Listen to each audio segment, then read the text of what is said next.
the late Shah, who left the country during the Islamic Revolution of 1979. His Royal Highness Reza Pahlavi says that this moment is a historic opportunity for his people, the people of Iran, and he has offered to lead his homeland's transition. You've spoken of a 100-day plan to do this transition because there's a lot of concern, obviously, around the world about what that vacuum would look like if there is regime change in Iran. Have you spoken to President Trump about this? I have been messaging many leaders around the world, including the American administration, as to what we propose, among other things, of how to deal with that.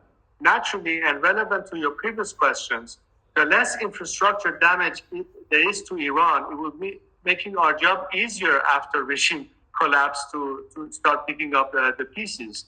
And so therefore, I think the most important thing would be that the interim government is capable to have access to the necessary funds to maintain the operation of governance during that time, so we can prepare the grounds for the democratic parliamentary process to take place.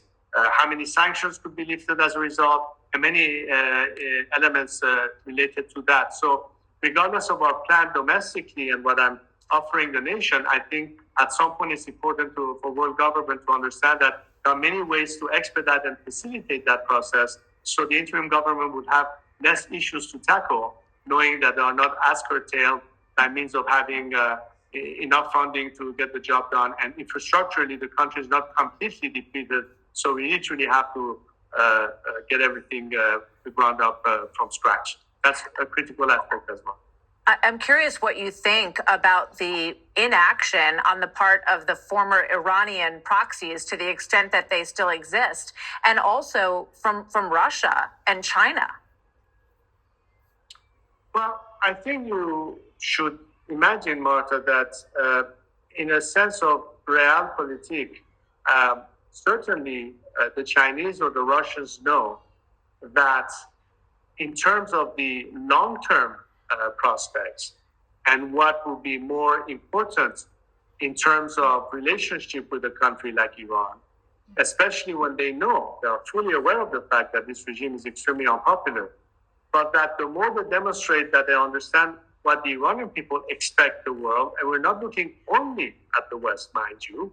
Of course, we would like to have good relationship with China or with Russia down the line, but which Iran are we talking about? Not an Iran that has a regime that out of weakness has given away so many of our national interests to other countries in a very unfair, tilted way. Iranians have been protesting, and we've seen many demonstrations chanting slogans against Russia or China, not because we necessarily dislike them, but because the way this regime has conducted itself is literally giving our country away. And that is something that Iranians are too proud to let go of our national interests. As long as our sovereignty and our national interest is preserved, we would like to cooperate and work with anybody who's willing to work with us down the line. This is something that Moscow and Beijing understand in the long run. And they're beginning to see the faltering of the regime. So perhaps if they're not as aggressive as they were before, standing behind this regime, that's a good indication that even they have lost faith about this regime.